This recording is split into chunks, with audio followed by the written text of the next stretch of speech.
Hey everybody, and welcome to our YouTube channel. If you'd like to watch the full experience, make sure that you click the link below in the description. I trust this message adds value, encourages, and inspires you. Let's have a look.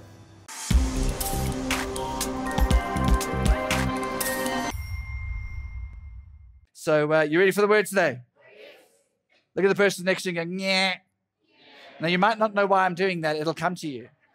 In a few moments in this message, yeah is going to be a thing. So look at the person that you nyad and yeah again. Go yeah.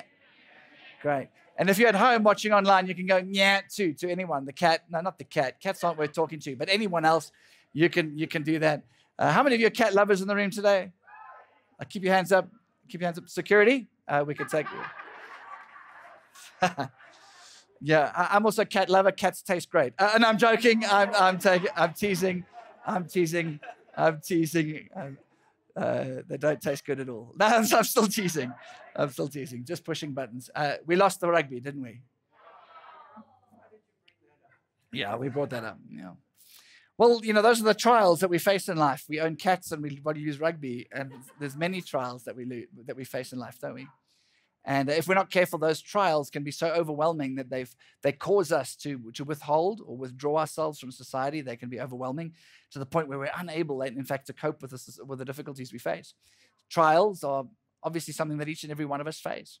The good news is, with right management, we can overcome them. And I hope over the next few moments that this series that we're starting today, a couple of weeks, will really help us to navigate these things a little bit more proficiently, to be a little bit better at dealing with some of the hardships that we face. We can find incredible comfort in God's word, can't we? We can obviously talk to our hairstylists, we can talk to our plumbers, we can talk to our psychologists and neurosurgeons, and we can look at all different people from all different walks of life, different expertise, and we can get great advice on how to deal with life. But ultimately, if we really want to turn the difficulties in our lives around, we need to be referring to the creator of everything, looking at life's guidebook, the Bible, to guide us, lead us, direct us, the Word of God to shape everything that we need to do in every situation we find ourselves in. Why? Because every situation you need an answer for is contained in the Word of God. Each and every one of us can find some hope there. Each and every one of us can find guidance for our marriages, finances, businesses, parenting, dealing with COVID even. All of those kinds of scenarios are in some way answered, and we can find the wisdom we need to navigate life. So if you're joining us online or if you're in the room today, I want to encourage you to open up your hearts today, to look at perhaps the mountain that you're experiencing, not as an overwhelming, unconquerable blockage in your life, but rather look at that mountain as something that can be conquered.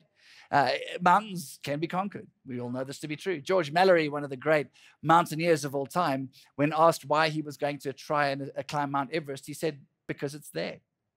I find that an interesting statement, because it's there. Maybe we should live life with more enthusiasm and more passion because it's there. We have an opportunity to do things differently. Mount Everest is a great example of what can be achieved when you and I put the right plans in place. You know that Everest, obviously most of us would know that Everest is the highest mountain on the planet Earth, and it's 29,000 feet, a little bit higher than 29,000 feet, which makes it quite remarkable, really, because any mountain that is higher than 26,000 feet is considered one of the more dangerous mountains to ascend. Why? Because above 26,000 feet, we start to die. The atmospheric pressure is so low that our body parts, our organs, aren't able to hold themselves together. So literally, the liquids in our cells leak out. We drown in our own fluids. Above 26,000 feet, you are already dying.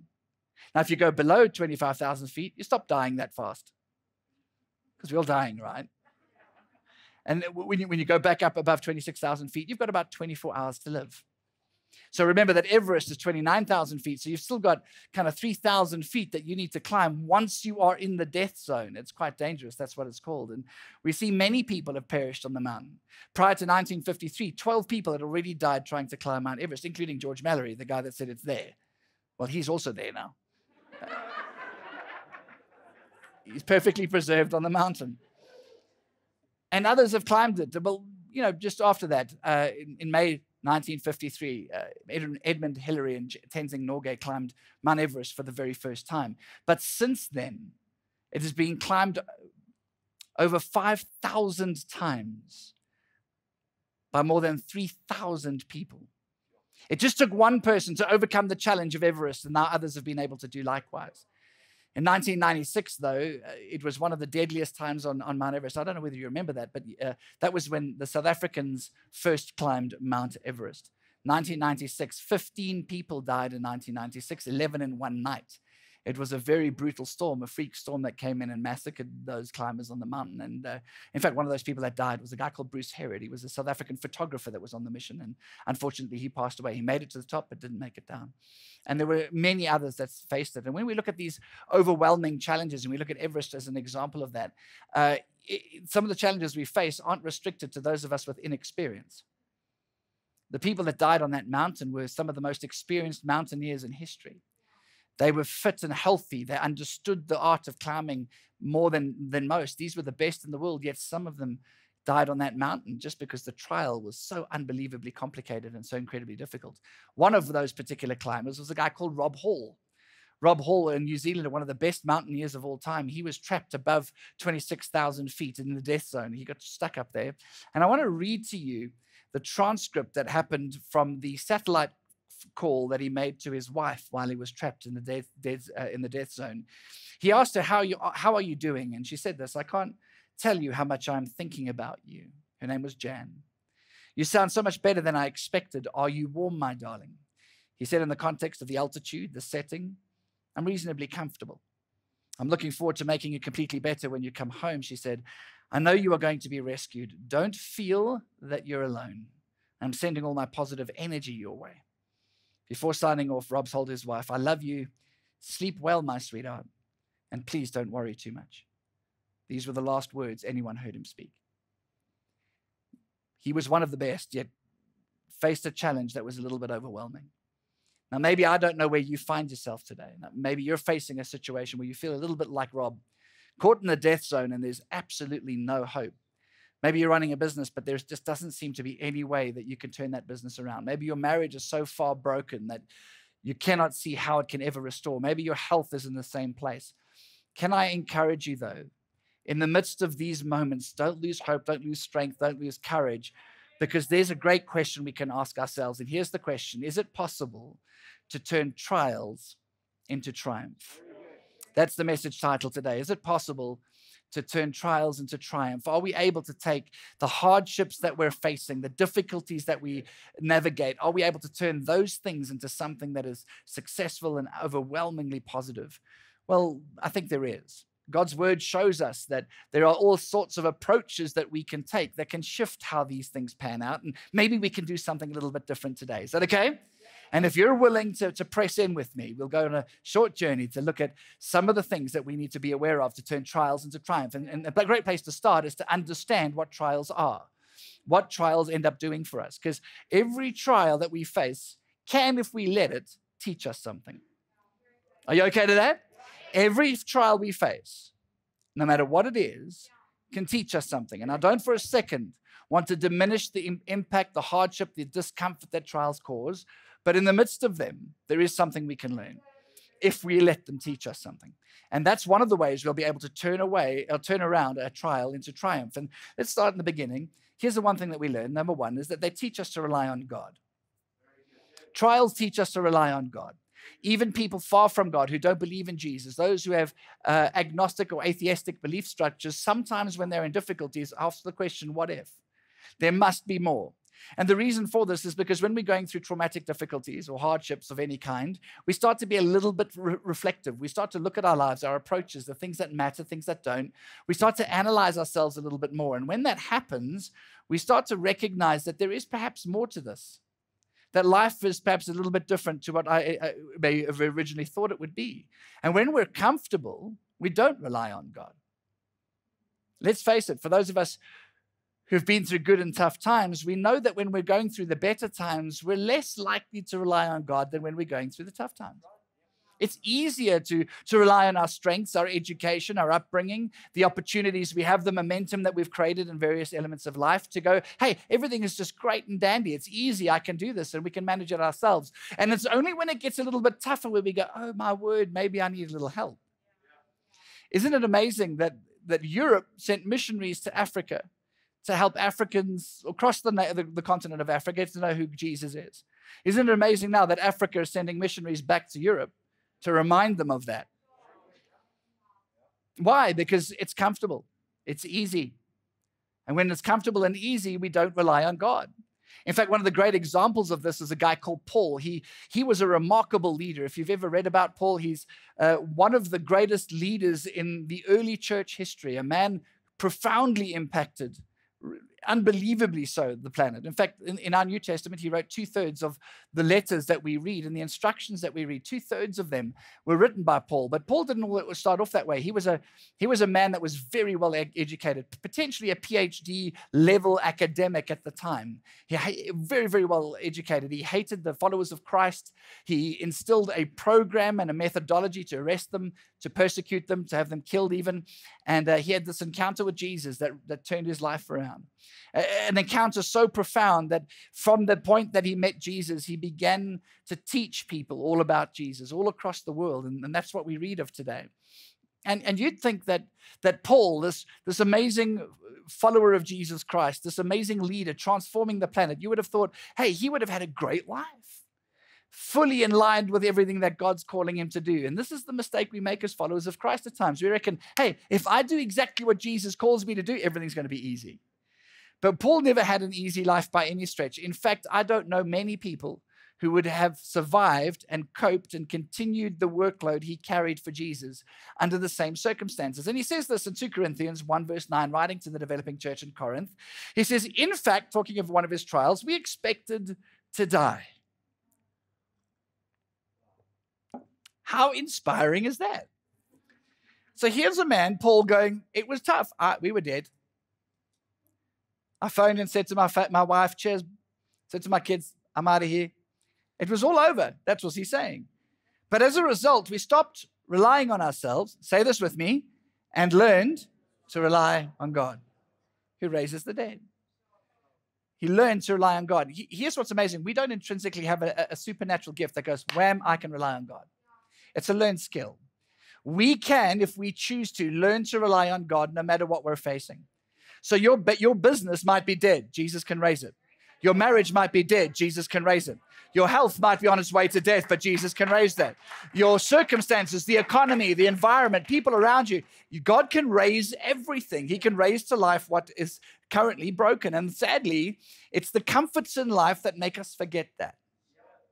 When we're comfortable, we're less likely to serve Jesus at a high level. We're less likely to rely on him at a high level. I find it amazing how many people pray to God, ask Jesus for a miracle in their lives. When the miracle comes, it's that very miracle that draws them away from the things of God. We've all experienced that. We've all seen it. The most common example that I've seen over the years is a young couple trying to fall pregnant, or even an older couple trying to fall pregnant. They ask God for a blessing of a child. God helps them fall pregnant. They give birth to a child. And from that point on, God is no longer who they worship. The baby is.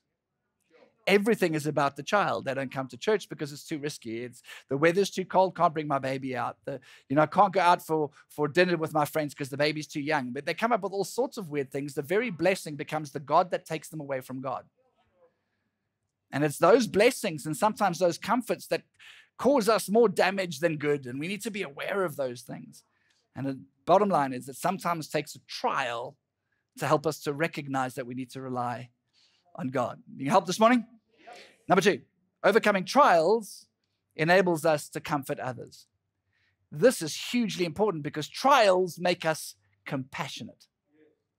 They make us compassionate. Now, it's important to know this because when Jesus was approached by a naysayer, a critic, the critic said to him, okay, Jesus, what's the most important commandment? He said this, to love the Lord your God with all your heart, with all your soul, and all your mind. And then he said, the second is to love others as you love yourself.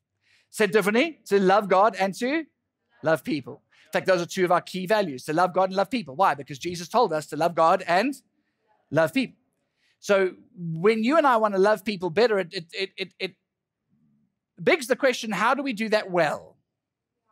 How do we love people well? Well, one of the greatest ways to learn how to love people well is to be compassionate. But we only truly become really compassionate in any particular area when we've experienced some of the hardships that follow that particular difficulty. It's very difficult to be truly compassionate to someone or for someone who's lost a loved one unless we have lost a loved one. It's very difficult to be truly compassionate with someone struggling in the area of their business or finances unless we've struggled in our area of our business and finances. When we go through difficulties, we become compassionate as a result, and we're able then to show more support and love to others. So maybe the trial you're going through, maybe the difficulty you're going through, if you allow it, will teach you and teach me how to be more compassionate to others going through similar situations. So yes, trials do teach us to rely on God, but they also teach us to be compassionate. And this is huge because in 2 Corinthians 1 verse 4, a little bit earlier than the previous verse, Paul says, he comforts us in all our problems, or all of our troubles. Look at this. So that. Say it with me. So that. This is key. He comforts us in our troubles so that we can comfort others. When they are troubled, we will be able to give the same comfort to them God has given us. Sometimes trials help us to be more compassionate. And I want to encourage you today, as followers of Christ, compassion is one of the most important values we can adopt in our world. Being compassionate to those who need it. So number one, when we go through trials, they help us to rely on God. Number two, they help us to be compassionate. Number three, they help us to identify glitches in our faith. And I've used the word glitches because a glitch is a good word. It implies that something's not broken, but it's just not working well. It's nyeh. It's not that it's going to be devastating. It's just not working as well as it could. It's just nyeh. So like if you have food that's not bad, but it's not particularly good, and someone says to you, hey, how was your food? Oh, nyeh. It's a South Africanism. Nyeh. In fact, nyeh is the Latin word for glitch. When you go out with friends and you go and do something, someone says, oh, how was your night last night? Yeah. Yeah. So say yeah. Look at the person next to you and go, yeah. See, yeah is a word.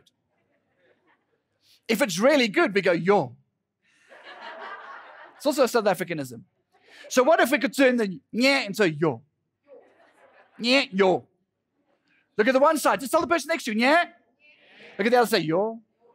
So now the one that you said yo to is the one you like most. That's just how it works. We need to turn our trials into triumph. And when we're going through trials, the nyeh moments in our lives are identified. Things that aren't necessarily the worst condition in the world, but they could do with some improvement. It's a glitch. It's a nyeh. It means we need to shift something so that we can be different. And that's important because so often as followers of Christ, we hear something from God. We have a sense that God wants to take us in a certain direction. So we step into that direction. And when we do so, we expect it's going to be all sunshine, roses, beautiful, comfortable, awesome. But when it isn't, we're not quite sure how to handle that. Because surely if I was doing what God called me to do, and surely if I was stepping into the things he wanted me to step into, life would be easy. But no, God has never promised that. In fact, there's not one promise that says, follow me and I'll make your life easy. In fact, Jesus says the opposite. He says, pick up your cross and follow me. We don't like that one because that verse is just, yeah. Isn't that true? But we can often rely on things that are different. We often say things like this. Well, if I'm doing what God wants me to do, and if that door opens and everything's easy, I know it's God. Uh-oh. Also a nyeh moment. Because just because it's of God doesn't make it easy. Jesus taught his disciples this using a physical storm, not an online storm, not Facebook, not Twitter, or an Instagram 30-second clip, not an online service, a physical storm. Physical storm. And he did this, and it showed his disciples some of the glitches they had in their faith, and these same glitches we carry, and we can learn from them. Is that okay? And we need a bit of context, because it starts off with, in Mark chapter 6, with Jesus feeding 5,000 people. What we do need to remember that 5,000 counted was really men, and they didn't count women and children in that number. So if we put them all together, it's quite feasible. There could have been 15 to 20,000 people in this great picnic that people were gathering around. Jesus was teaching, and he fed them. And then in real terms, we could look at that and go, well, yeah, that's okay. Feeding 5,000 people, if you've got enough caterers, that's not a train smash. But Jesus did it with 5 loaves and 2 fish. Quite impressive. Now, I wonder for a moment, have you ever put yourself in the disciples' shoes while navigating this remarkable, life-changing miracle? Because can you imagine taking your basket? Jesus has given you 2 crumbs and 1 scale of the fish. And you walk up to the first dude. And Jesus says, go and tell them to eat as much as they want.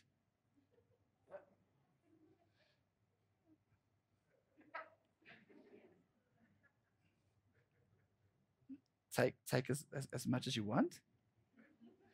And they look in there, they're like this. What do you do with that? But there's a scale and a crumb. Take as much as you want. And as they take it, there's bread and fish, and they just keep taking it. Yo. The is now yo. And then you, like the disciple, be a little bit more peppy. Take as much as you want. They take more cups. Yo. Would you like to take yo? Yo, yo, yo, yo. And it becomes a yo moment everywhere we know. Like, and everyone's like, yo, yo. And others are going, yo. The crowd are going, yo. The became a? The became a? Now we can turn a yeah to a yo when we turn our trial into triumph. So we see this journey happen. And you think that's the end. This is amazing. These disciples must have gone unbelievable. We've just witnessed something staggering. We're set for life. Because quite frankly, they should have been. And if we were in their same shoes, the question must ask ourselves, would we have been? Because then Jesus gives them a very clear direction and a very clear destination. And he says, jump into the boat. I'm going to clear up. That's a lot of clearing up. That's a whole board of clearing up. He says, you jump in the boat. You go to the other side. I'll join you later. Clear direction. Clear destination. He gave them a promise. He just didn't say it was going to be easy. He cleans up. And how many of us as leaders feel that everyone must clean up after us? Jesus cleaned up. He then went up into the mountain and chilled. We pick it up from Mark 6:45. Immediately after this, Jesus insisted that his disciples get back into the boat and head across the lake to Bethsaida, while he sent the people home. After telling everybody goodbye, he went up into the hills by himself to pray. Late that night, the disciples were in the boat in the middle of the lake, and Jesus was alone on land. Verse 48. He saw they were in serious trouble, rowing hard and struggling against the wind and waves. He saw they were in serious trouble late at night. Now, we know that when we look at the context that they got into the boat at around 3 o'clock in the afternoon. Now they've jumped on the boat. They're going across to the other side. And Jesus saw that they were in serious trouble. They weren't a little uncomfortable. They were serious trouble. Now, context, these were in the boat. These men were fishermen, seasoned fishermen. That's how they made their living. These guys were no slouches in a boat. They knew how to handle the lakes. These guys were in a serious trouble. If they say they were in serious trouble, it was serious trouble. It was kind of like a South African serious, not just serious. It's serious. It's serious. They're in difficulties. It's a yo and a nye all at the same time. This is problematic. And Jesus saw them. Now, this is what we should have seen. Surely. Jesus went, oh, storm gone. In fact, if Jesus was really a loving God, he would have prevented the storm altogether, wouldn't he? Because if God really loves us and Jesus is real, and if God loves us and Jesus is real, then we should have no difficulties. You know, I love him. He should make my life easy. My marriage should be easy. My kids should be easy. I should just be able to eat as much Melva pudding as possible, never put on weight. It's got to, like, Jesus loves me. It should be easy. Isn't that how we live as followers of Christ? But look what happened. This is powerful. At about 3 o'clock, 3 o'clock in the morning, 12 hours later, Jesus has got a sense of humor. About 3 o'clock in the morning, Jesus comes towards them, but he's walking on the water. That's cool. I mean, if Jesus is going to make a statement, that's it. Got to be. I mean, he could have rowed up after them, but he just cruises on the water. And we think, if you read that and stop for a second, you go, oh, isn't Jesus amazing? He's let these people suffer for 12 hours, like on their own, in this lake. They're risking their lives. They think they're going to die. 12 hours. Jesus ignored them. And now he gets cocky and walks on the water out towards them. But at least he's going to help them now. But when we read on, he intended to go past them.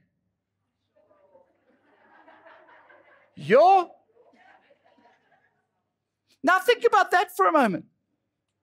There's Jesus. The storm is still going. They're still struggling. Jesus is walking past.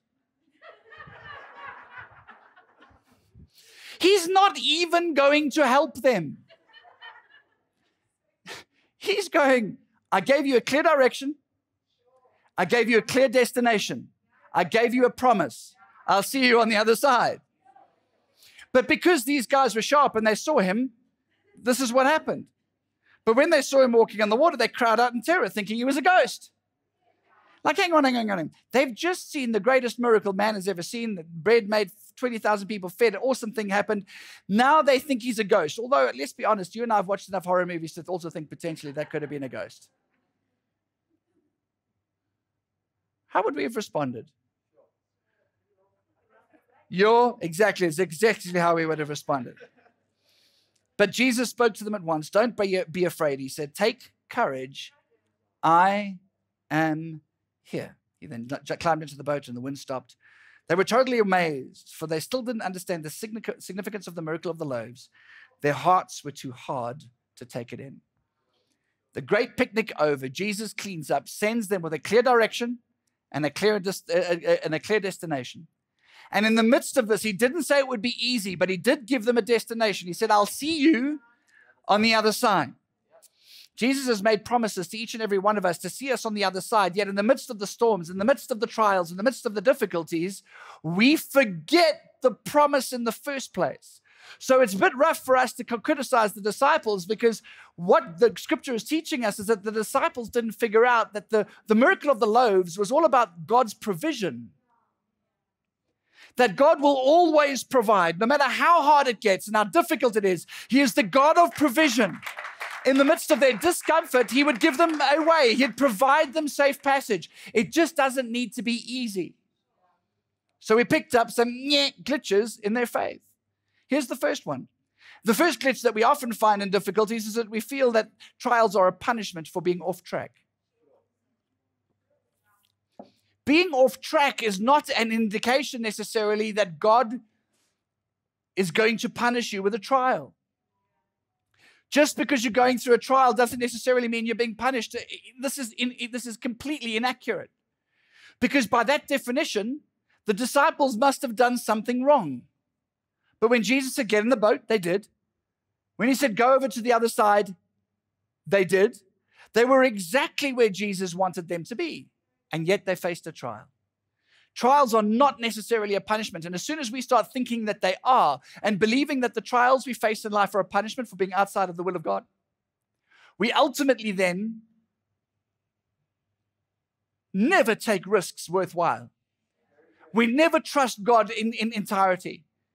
We're never able to be completely intimate with Jesus. It robs us with relationship. It robs us of intimacy with Christ, because we live terrified that no matter what we do, we are going to be punished if we get it wrong. But that's not who God is. God is God the Father, God the Son, and God the Holy Spirit. And on top of that, he is a loving God, a caring God, a compassionate God. He is our friend. Why would he do that?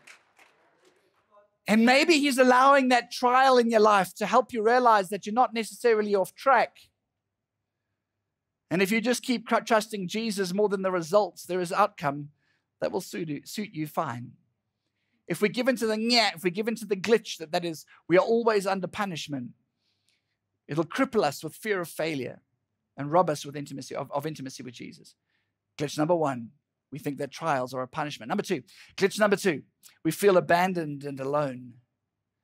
And this is understandable. We often find that when we're going through difficulties, no matter how close the people around us are to us, we still kind of feel alone. That's why sometimes trials and difficulties can lead to depression. It doesn't matter how many people there are around us. Sometimes it's just difficult. We're alone. And I would imagine that if you were in the boat with the disciples, you too would have felt fairly alone. 12 hours in a storm, 12 hours in a difficult trial might seem like an eternity. And if we don't see a result immediately, we do feel abandoned and alone. But Jesus is fully aware of the trial. If we know that Jesus is omnipotent and omniscient, which we know he knows all things and is all powerful, he knows we are in a trial. If it's still raging, it's because he hasn't decided to do anything about it yet. Maybe it's still raging because we've got something to learn still. Maybe it's still raging because there's a great breakthrough about to happen. When? Don't know. But if you're still in the middle of this difficulty, Jesus has not forgotten you. He's still on his way. And when he comes, everything will change. You just need him in your boat. 12 hours. 12 hours. They rode without him. And then he was going to walk past. Maybe that's what you feel like now, that you've been praying to God about your health and you're not well and you think Jesus is walking past. Maybe your marriage is not going well and you've been praying and asking God for a touch, but it feels like he's walking past. Maybe your finances or business or studying feels difficult. The more you pray, it just feels like Jesus is walking past. Can I encourage you? Trust Jesus more than the results. Trust Jesus more than the results. You're not abandoned and you're not alone. Write this down if you're taking notes. The trial may be severe, but with Jesus, you need not fear. It doesn't matter how big that trial is. Jesus is always near. You being helped? Last glitch. We put faith in ourselves. It's not wrong to use our gifts and talents to navigate life's difficulties. Absolutely not wrong at all. In fact, we should get good at doing that because those are part of our equipping and part of the training we have, and that's great. But when we rely only on ourselves, that's when we get into trouble. Because at the end of the day, no matter how hard we work at things, we are still not God. After Jesus jumped into the boat, the storm ended. That's what we get to find out. They were totally amazed, for they didn't understand the significance of the loaves. When he stepped in, everything changed. Why? Because Jesus is the Jesus of provision. Everything changed. He controlled everything. He was the master of everything. He was the master of physics. He made sure that everything was subservient to his touch. And maybe the 12 hours that Jesus left the disciples rowing was to teach them that once they had dispensed of all of their own energy, and they had given everything of themselves, and that there was nothing left in them outside of the simple act of trusting Jesus, they would see an outcome that changed. Sometimes we work too hard at the trial before handing it over to Jesus. Jesus could have stopped the storm. In fact, even better, he could have prevented it, but he didn't. He demonstrated that in the midst of the storm, he showed us how frail we are as human beings, the absurdity of being self-reliant. He showed us that despite all of those things, the best way to turn a trial into triumph is to get Jesus into your boat.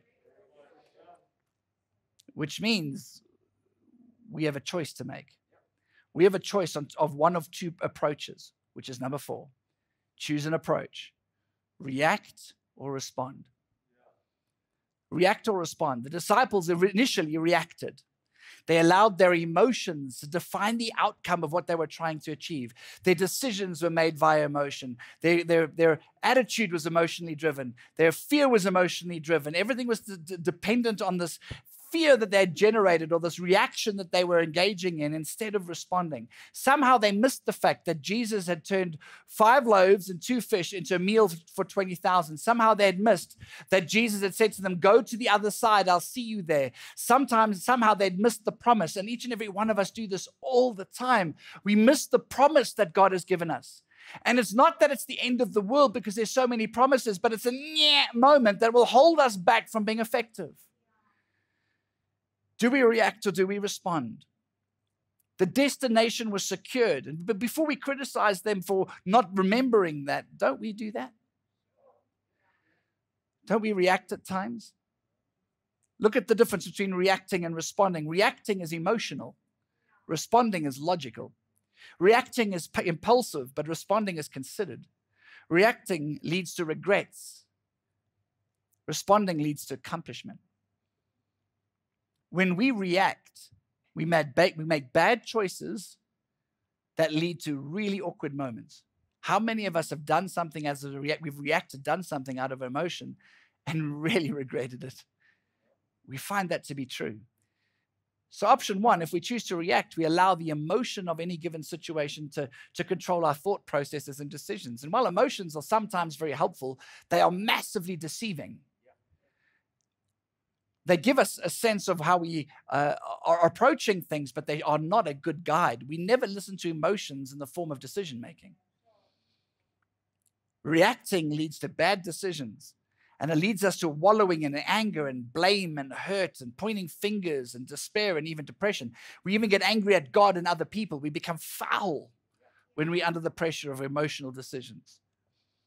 But what happens if we choose to respond instead? That's your second choice. We have an option to respond. Responding is logical. It's considered. It takes all the facts into consideration. We look at faith and we look at reason, and we align our faith to reason. We work the two together and we start to get a different outcome. Do you see, the greater our faith, the more we respond and the less we react. Said differently, when we are good at responding, it's because we've got great faith. We respond when we have faith, and when reason and faith are tied together, a logical, faith-filled scenario, we start to see that our response changes that trial into a triumph over and over again. And you might say, yes, but I don't know what God's promise is for everything. Well, you might not. You might not know what God's promise is for your specific situation, but there are many promises in Scripture that apply. Here's just one of them. Romans 8:28. For we know that God causes everything to work together for the good of those who love God and who are called into his purpose for them. That God is good and he wants to do good in your life is a promise, which means in the midst of the trial you're in now, he still has something good at the end of it. But I want my life to be easy. Jesus never promised it. So turning trials into triumph requires of us to respond, not react, in every context. If you're making a decision and you're about to tackle life based on how you feel, we're at risk. And that's a big risk for humanity at the moment, because we use this phrase a lot. I feel like. I feel like I need to make this decision. I feel like I need to go out with that person. I feel like I should take this course of action. Can I encourage you? Maybe feeling like it is not the best option. Maybe it takes a little bit more time to respond. Logical, considered, and it'll lead to accomplishment. Which means we've got to make a decision now. We've got to make a decision as to whether we react and go, well, this isn't for me, I'm out of here, or we can respond and go, hey, Jesus, I need your help right now. Wouldn't it be better to have Jesus in your boat? John 6:20. Different translation, different part of the story, but listen to how good this is. But he called out to them. Don't be afraid, he said, I am here. Then they were eager to let him into the boat. And immediately, look at this, immediately they arrived at their destination. When we have Jesus in our boat, the destination is miraculous. But you need Jesus in your boat. So all across this room, if you don't mind just bowing your heads for a moment, can I give you just a few seconds to be considered in this response? Where are you at? If you're watching from home, just bow your head for a moment. Look at the trial you find yourself in. Analyze the circumstances. Try and remember God's word for that particular situation. And then, if you would like to seek Jesus in your boat and helping you deal with this frustration, and that you want to turn this trial into triumph, and you're going through a trial that you need more of God's touch in, why don't you just shoot your hand up quickly all across the room? Quickly, shoot your hands up. There are many hands going up. Wonderful. There are many trials that many of us are experiencing. Father, I pray for every person hands raised today. Lord, we know that you are watching and you know the trial they are going through. We know that there's healing needed, finances, jobs, wisdom, relational help needed, strength and courage needed. We know that they need breakthrough and wisdom. Father, I pray that you will pour out those things into each and every one of their lives. Help them to rely on you in greater measure. Get into their boat, Lord. Help them to row into the storm that they might be facing to the other side. You can put your hands down. If there are any others in the room, I want to talk to you for just a moment. Everyone at home. If you have never invited Jesus Christ into your life, or maybe you once have, but you've kind of kicked him out the boat and you're far from him, he's not in the boat with you, you're doing this all by yourself. Can I encourage you to get Jesus back into your boat? Jesus said, I am the way, the truth, and the life, and no one comes to the Father but through me. He said, he who believes has everlasting life. Jesus is saying to us today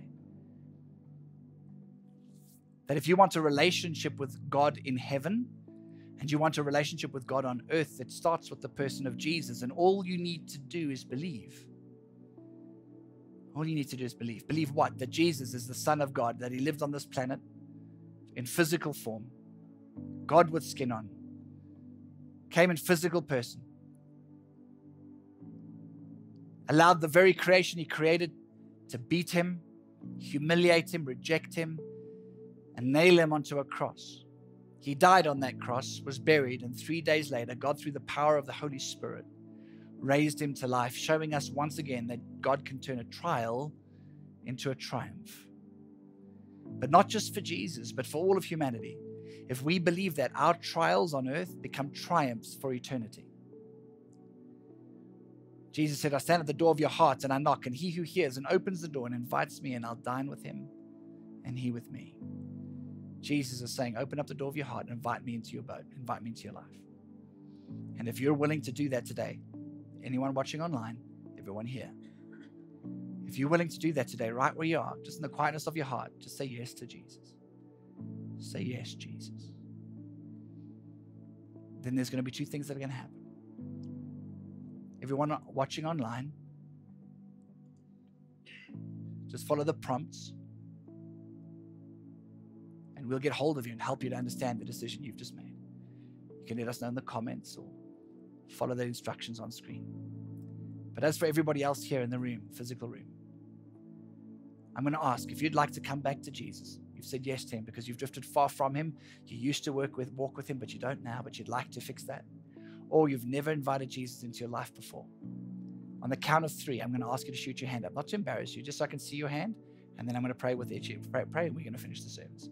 So here we go. 1, 2, 3. Quickly, put your hands up. Quickly, nice and high. Beautiful. Wonderful. Others, beautiful. Thank you. That's great. Beautiful. Thank you so much. You can put your hands down.